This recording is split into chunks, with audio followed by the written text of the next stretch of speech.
Assalamualaikum. Sesosok tubuh perempuan yang tengah mengandung terlihat oleh penetraan Ustadz Rizal. Ya, sosok itu tak lain adalah jenazah perempuan yang kemarin menggemparkan desa ini.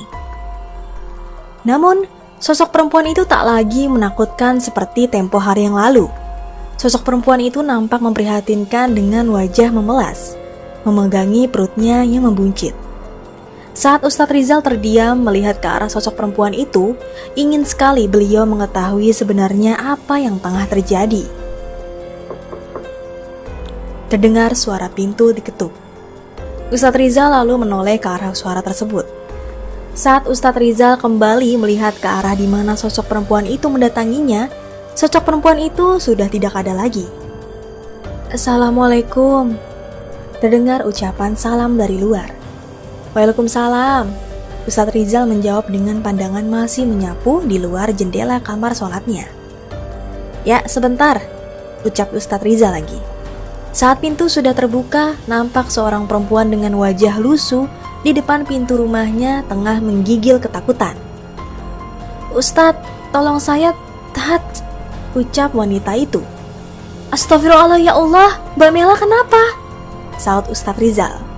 Perempuan yang dini hari datang ke rumah Ustadz Rizal tak lain adalah ibu yang barusan kehilangan bayinya.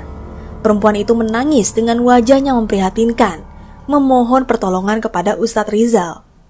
Ustadz Rizal nampak bingung dengan situasi ini. Perempuan itu meminta pertolongan. Namun dengan segera, dia pergi dari rumah Ustadz Rizal tanpa berkata apa-apa lagi. Ustadz Rizal seperti mendapat sesuatu yang membuat hatinya tidak tenang. Akhirnya, setelah mengunci semua pintu rumahnya, Ustadz Rizal mendatangi perempuan yang baru kehilangan bayinya tersebut. Saat sampai di tempat yang dituju, nampak pemandangan yang begitu miris.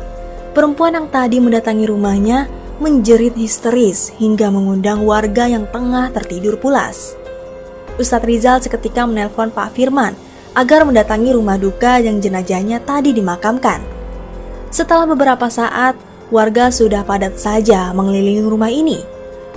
Tampak beberapa warga mulai bergibah ria melihat kejadian mengerikan di depan mata.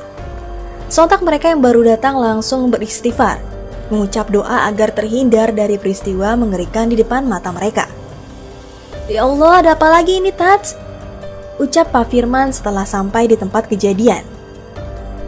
Entah, yang terpenting kita harus merumat jenazah ini sebelum semuanya makin kacau, sahut Ustadz Rizal. Akhirnya Ustadz Rizal dibantu oleh beberapa warga menurunkan Mas Yudi setelah membuka lilitan di lehernya terlebih dahulu. Ya, peristiwa mengerikan yang baru saja terjadi adalah meninggalnya Mas Yudi dengan cara tak wajar. Mas Yudi meninggal dengan tali yang terlilit di lehernya. Mas Yudi tak lain adalah ayah dari bayi yang baru saja dimakamkan hari itu. Warga tampak kasihan dengan nasib yang menimpa keluarga yang baru seumur jagung ini. Umur pernikahan yang baru menginjak 1 tahun, sudah kehilangan bayinya yang baru dilahirkan. Setelah itu sang ayah juga meninggal dengan cara tak wajar pula. Mbak Mela, wanita yang baru saja kehilangan bayi dan suaminya tersebut nampak histeris saat jenazah suaminya sudah diturunkan. Tangisan tak dapat dibendung pula oleh keluarga yang mengalami kejadian memprihatinkan ini. Terdengar suara pohon yang rubuh di halaman depan. Angin yang tenang-tenang saja kini berhembus dengan kencang, disertai suara hewan malam yang saling bersahutan. Warga dibuat takut dengan keadaan mencekam ini. Hanya lafaz istighfar yang keluar dari mulut mereka. Ya Allah, ada apa ini? Pasti ini azab dari Allah. Wah, jangan-jangan akan ada musibah ini. Wah. Tampak warga saling menyerukan apa yang ada di dalam pikiran mereka. Kejadian demi kejadian yang menakutkan di desa ini membuat pikiran warga tambah merancau. Angin pun seperti tak ingin membebaskan warga dari pikiran negatifnya. Teratak yang berada di depan rumah duka tiba-tiba ambruk dan hampir mengenai warga yang berada di bawahnya. Astagfirullahaladzim, ini pasti azab dari Allah. Warga ini pasti banyak salahnya, ucap salah seorang warga memprovokasi yang lain. Dengan rasa takut yang masih terselip di pikiran mereka, warga tampak bergotong royong menata teratak yang barusan roboh itu. Mereka meletakkan bagian-bagian dari teratak yang rusak karena roboh di pinggir halaman. Takut kalau nanti ada angin besar lagi akan roboh setelah dipasang. Tampak keluarga yang tengah berduka itu merasakan rasa malu atas apa yang mereka alami.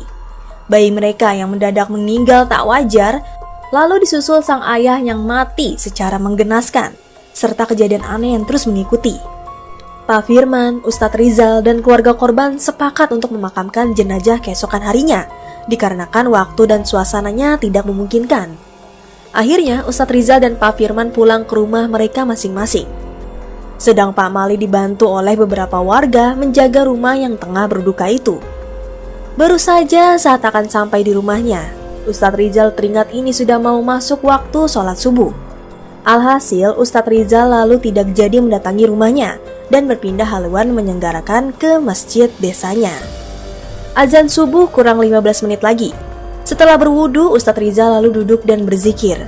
Tak ada yang dirasakan saat menit-menit awal. Namun pada pertengahan tertangkap oleh ekor penetraannya. Lampu luar masjid yang tiba-tiba mati, hidup, mati, lalu hidup lagi. Astagfirullahaladzim, ada apa lagi ini? Gumam Ustadz Rizal. Menghadapi cobaan yang terus saja mengganggunya, Ustadz Rizal mencoba menenangkan hatinya agar tak goyah dengan apapun. Akhirnya, azan subuh sudah memasuki waktunya. Ustadz Rizal lalu melantunkan azan subuh memanggil para warga untuk mendekati diri pada Sang Kuasa. 10 menit kemudian warga sudah memenuhi aula masjid. Dengan penuh khusyuk, sholat subuh pun dilaksanakan. Tanpa diduga, warga yang berada pada saf belakang mengalami kejadian menakutkan selama menjalankan sholat. Tolong! Mereka mendengar suara rintihan seorang perempuan, angin yang berhembus dengan tak wajar, serta lampu yang mati hidup berulang-ulang membuat sholat mereka tidak konsentrasi. Terdengar suara benda jatuh oleh angin kencang yang berhembus. Baru setelah sholat selesai, mereka yang berada di saf belakang menoleh ke arah teman-temannya dan segera memajukan barisan mereka. Sedang di tempat lain, yakni kediaman Mbak Mela, mereka tengah merasakan rasa takut yang amat sangat. Jenazah suaminya Mbak Mela alias Mas Yudi tiba-tiba terjatuh dari meja pembaringan jenazah yang digunakan untuk memandikan jenazah. Dengan segera mereka lalu membenarkan posisi jenazah ke tempat semula. Namun, kejadian menakutkan kembali mereka rasakan saat tiba-tiba mereka mendengar suara rintihan seorang perempuan. Belum juga selesai, kini Mbak Mela keluar dari rumah setelah mendengar suara tangisan seorang bayi. Keluarga yang melihat Mbak Mela keluar langsung mengikutinya, takut kalau terjadi sesuatu yang tidak mereka inginkan. Nak, kamu di mana, Nak? Ibu kangen kamu, Nak, teriak Mbak Mela. Mbak Mela menangis histeris di luar rumahnya, menjerit berteriak memanggil nama bayinya yang hari sebelumnya dimakamkan. Mela, kembali, kamu mau kemana? Tanya mereka yang melihat Mbak Mela berlari keluar rumah. Nah, ibu datang, Nak, tunggu ibu, ucap Mbak Mela. Dengan susah payah Mbak Mela pun dapat keluarga mereka tangani. Saat Mbak Mela ingin pergi entah kemana, walaupun dengan sedikit bentakan dari ayah mertuanya. Mela, kamu jangan gegabah, pulang ke rumah, ayah takut kamu kenapa-kenapa, ucap sang mertua penuh penekanan. Mbak Mela, butuh Mela ya, dia manggil Mela, saut Mbak Mela dengan isakannya. Sholat subuh pun selesai. Warga kembali pulang ke rumah mereka dan akan kembali lagi ke rumah duka setelah instruksi dari Pak Firman. Sebenarnya warga tak ingin lagi pergi ke rumah duka, namun karena rasa simpati yang sudah tertanamkan, mereka lalu cepat-cepat membereskan apa yang seharusnya mereka lakukan saat ada warganya yang tengah mengalami musibah. Para warga lelaki kembali membangun teratak yang malam sebelumnya telah ambruk tersebut. Lalu beberapa dari mereka menyegarakan apa yang harus dilakukan pada jenazah. Sedang para wanita mendapatkan bagian perdapuran. Kembali, mereka yang mendapat jatah bagian merumat jenazah menemukan peristiwa-peristiwa yang menguras energi serta otak mereka. Keanehan pada jenazah yang membuat warga ingin mundur merumatnya, membuat Ustadz Rizal menyemangatinya. Dengan rasa takut juga pesimis, warga berusaha semaksimal mungkin untuk menyelesaikan acara perumatan jenazah. Meskipun tampak ada dari beberapa warga yang mulai membicarakan tentang jenazah di depannya, Ustadz Rizal tak dapat memungkiri kebenaran bahwa jenazah Mas Yudi begitu memprihatinkan. "Aku sanggup gak ya mandiin dia?" ucap seorang warga. Kenapa?" tanya yang lain. "Jenazahnya kayak gitu," jawabnya. Bau yang menyengat dari awal saat akan dimandikan, kulit di tubuh yang berwarna biru karena memar, mulut dan mata yang sulit sekali untuk ditutup, serta angin yang berhembus hanya di area pemandian jenazah membuat siapapun tak senggan untuk membicarakannya. "Tats, aku nyerah aja, kayaknya aku gak sanggup," ucap seorang warga yang ikut memandikan jenazah.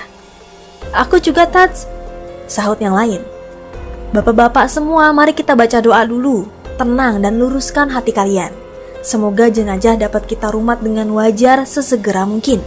Saya mohon bapak-bapak semua, jangan ada yang mengeluh. Saya mohon bantuan dari kalian," ucap Ustadz Rizal memohon. Akhirnya dengan susah payah jenazah pun dapat diatasi. Dan setelah waktu yang cukup lama, acara pemberangkatan jenazah menuju makam dilaksanakan. Saat warga mulai tenang dengan keadaan yang membuat siapapun bergidik ngeri, kembali mereka rasakan kejadian demi kejadian yang menakutkan saat berada di makam.